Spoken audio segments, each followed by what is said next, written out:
This week's Workshop Wednesday, we're going to go through what's new for July 2024. Welcome, my name is Julie Brody, the Director of Measurement for MeasurementMarketing.io. I've been building actionable dashboards for quite a long time and eventually started teaching measurement marketing to people just like you. And in fact, myself and our amazing team of instructors actually still have clients, so we've seen a lot of different things over the years. And we say that just so you know that if you have questions, we'd love to be able to help you get unstuck and moving and grow your skills. And we always love a good puzzle to solve. So as we go through this particular training today, always remember the one thing. There's lots of different new things that are happening right now in the world of measurement. Don't get overwhelmed and think you have to apply every new thing today or this week. Just get one thing that you can take and apply and then come back and get something else and get another one thing the next time. So let's go ahead and get started. What's new for July 2024? So let's go ahead and take a look. And we're going to start off with Google Analytics. And so there's quite a few little things going on with Google Analytics. And in our last What's New, something that happened like literally hours before we started recording was that we now had this thing called where you can see the last 5 minutes. So I just want to kind of point out that that is a thing that you now have access to as well. That's kind of one of those things that's happened in the last 30 days or so. So we're going to kick off inside of our admin section, and the main change that I wanted to make sure that you were aware of is with attribution settings that if you aren't aware, Google Analytics removed some of the attribution types, attribution models several months ago, and so we only have these type right now. And the update that Google is saying is, hey, they're updating their attribution models for GA4 over the next few weeks, which was happening technically in June. But it's supposed to improve the accuracy for give credit for paid campaigns and stuff. So if you do have Google Ads linked, you might be seeing some more improvements and changes. You're probably not going to see any sort of flags or anything that's saying, hey, this is now giving you credit. But going forward, it should be a much more what we call a useful truth. Another option that Google is now allowing you to do is custom imports that you're now able to create. And while we are big fans of not importing data and putting other data inside of GA4, just because it's kind of hard to match up the data in the exact schema that GA4 is, because we all know the schema is quite complicated. And if you want to import like a spreadsheet or something that it is to put that inside of GA4, you have to be quite intelligent to understand the data schema and to match it so it kind of all the data aligns and it works together well. But if that is what you have and you are working with a tool that has that already for you, this is how you would go through and create that if you wanted to have that option there. But most of the time, you can just use your Google Analytics data and come in another tool like Looker Studio or Analytics Canvas or all these other different tools, BigQuery, to pull your data into another spot to correlate and use the data together. So just know that you don't have to use this tool if you want to compare your data.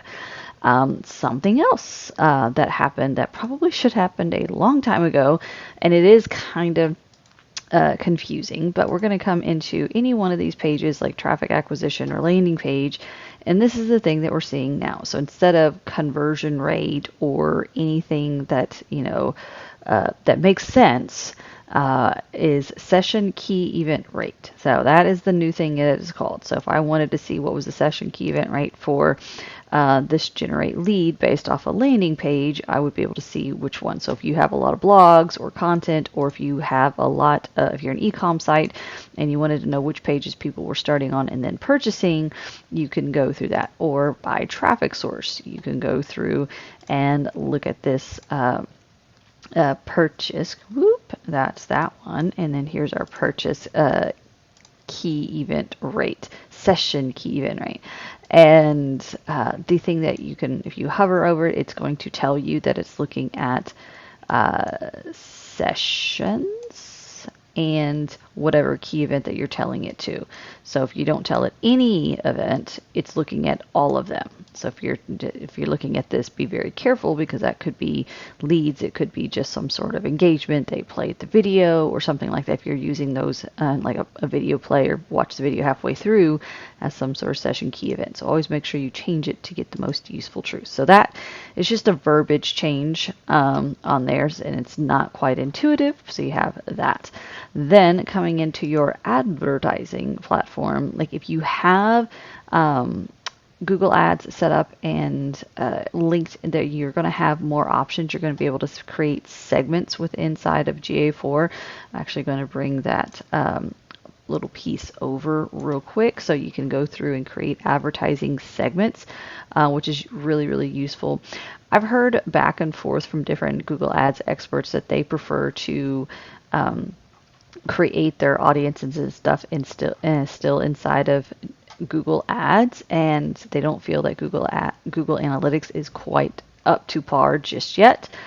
So maybe with these improvements we'll eventually get there, because there's a lot of very useful things that you can do inside of Google Analytics with those audiences that we've had other trainings and stuff on for that.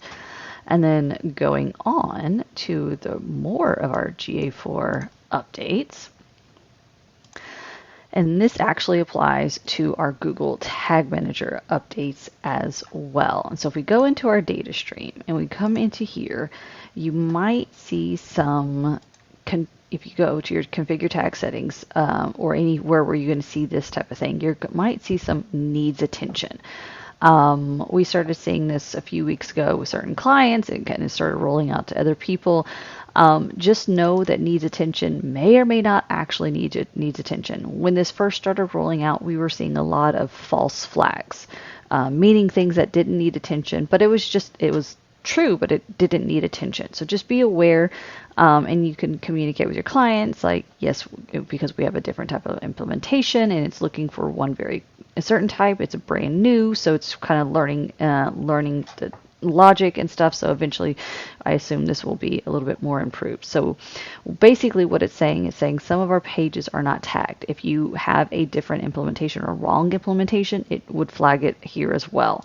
And so what it's saying is, hey, we don't have certain pages tagged. And so obviously our WP admin, I don't think that needs to be edited. And then some of these other pages, or I just said edited, I don't think our WP admin needs to be measured. And there's some other older things and dev type things that are in here. And so just know, so obviously we're not going to be adding our tag on here, and it doesn't need to be on here. I don't think it can be on here. So just know that we can have false flags. So we select all of these. We could choose to ignore all of these, and then we're good to go. And then you can even kind of walk through and see if you wanted to keep some of these or not. I've seen clients where there's thousands of things. And so you just got to be careful. Obviously, don't ignore everything. It could, you could find, oh, they have a new domain, and that's what's going on. Or maybe you happen to have a different type of tag implementation. Like I know Infusionsoft is slightly different. So I was really surprised that Infusionsoft didn't come in here, but maybe a different type of cart would. So just know that that could give you false flags, and you just ignore it. And so that way it looks all good and you're great there. Now hopping into Tag Manager. And so this is technically our not teaching account. This here is our teaching account, and by default I just happen to come in here, and so I have this still popped up, and this is still legit, because as we have our teaching account and we have our regular production account, and so that's why I wanted to show you that, hey, this might be slightly different, because our teaching account doesn't have stuff inside the membership area, and we intentionally leave the measurement off of membership pages or certain membership pages, just for privacy reasons and things that we're like, well, we're not asking questions about that, and we don't want to accidentally grab PII because of the way case sometimes parameters come through. So again, these are okay. And so I'm leaving this here for teaching reasons so we can make sure that we can always show this information there. But again, if I wanted to go through and I could select what I needed to, and you can go through and kind of diagnose with that. So that's just something that is important and new, and you want to make sure that you're aware of that. And finally, some fun news is Google Tag Manager will no longer support Microsoft Internet Explorer after in the middle of July. So basically, this probably applies to a handful of your users if they're still using Internet Explorer and not using Edge, if they are using the Microsoft product. So just wanted to let you know, even though this probably applies to a very teeny tiny amount of people, but it's just saying, hey, Tag Manager is not going to be supported on this sort of platform, this software anymore. So just heads up. I don't think it really applies to that many people, but just in case it does. And now we get to go to my favorite thing. You guys know what my favorite thing is. It is Looker Studio and what is going on with Looker Studio. So the first thing that we have, what's going on with Looker Studio, is inside a timeline chart, which is different from a time series. A timeline chart, there's new options to do a color by tooltip option. I haven't quite figured out how I like to use timeline, but just know that that tool, even this particular one is, this chart is relatively new and they're continuing to update it. So if you are looking for something particular, maybe eventually they will come out with it. So it's always good that they're updating it. The next thing I wanted to let you know is you are now able to create custom bins with your data source. So if you are not the techie type, this means absolutely nothing to you. If you don't understand what a bin is, this is nothing to you and it does not matter. But for those of you that are, then this is probably like Christmas or your birthday for you. So you get all kind of neat little things you can do with Looker Studio within that. We're going to go into detail with that today. We're just showing you that what's available. That's the intention of this. And then going on to the next one that I feel is more useful for majority of people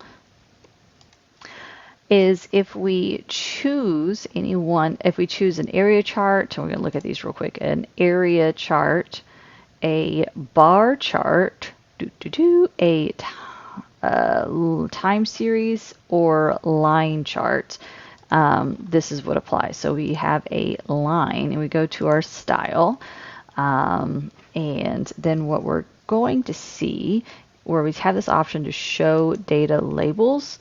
Obviously, that's a lot of labels in that particular one. But if we wanted to change their decimals, or if we wanted to change the text and all this other stuff, we could. Let me change our date range so this isn't so crazy looking. And again, this is our actual teaching account. So we have, this is a percentage is what that is showing. And this is showing session key event rate. And so if I didn't like having all those decimals, I could come through here and say 0.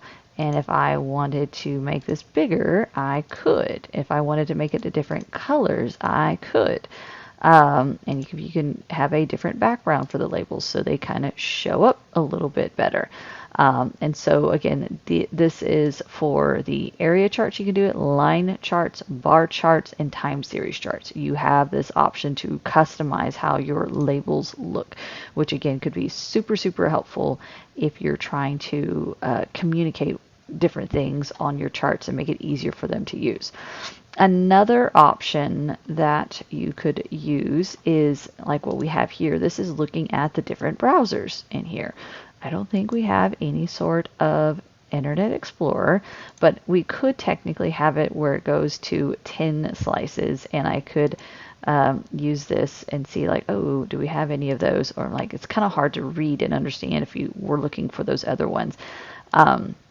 Or you can just choose to do 5 slices. And we have this option where it says group others. If you don't choose to group others, then it's just going to have the 1, 2, 3, 4, 5. And then if you choose to group others, it's going to have the 5th one as all of the others. So that way you can look at the data of all of the other ones. And so this is just the type of browser, but if you're doing like your source mediums and stuff like that, or different types of things, it makes it being able to grab that information a whole lot easier. And I like this just because it makes it easier to kind of see what's going on with all of these others, and it just makes it easier for the user to kind of read the report. So if you have all these different other types of options, maybe you want 7, and then here's everything else. I just feel like it gives it a cleaner look. And you can see the percentage of all the other ones as opposed to just only seeing the top 5 and not knowing how much that percentage is up for all the other types of platforms, which is nice because this is only showing the top 5, which is not as useful of a truth as to seeing that. So that is why this little tool is nifty. And that one actually can be applied to pace almost everything. Not quite everything, but almost everything. So that's why it's super useful for that too. And that was your What's New workshop. So what is your one thing? Let us know what is the thing that you can take and apply today, and let us know in the comments. And don't forget to hit that subscribe button. We'd always love to hear back from you. And if you need a measurement strategy, you've seen this in our other workshops and you want to know more, don't forget that we have a free course in our membership site just for you to learn all of this. Free course that you can go through and see if this is your thing. That's going to really help you unlock your measurement capabilities. And to get that, you can go to measure.tips/getacademy and see if it's right for you. And if you have any questions, just let us know. We're always there to help. And that's it for What's New for July 2024. We'll see you next time.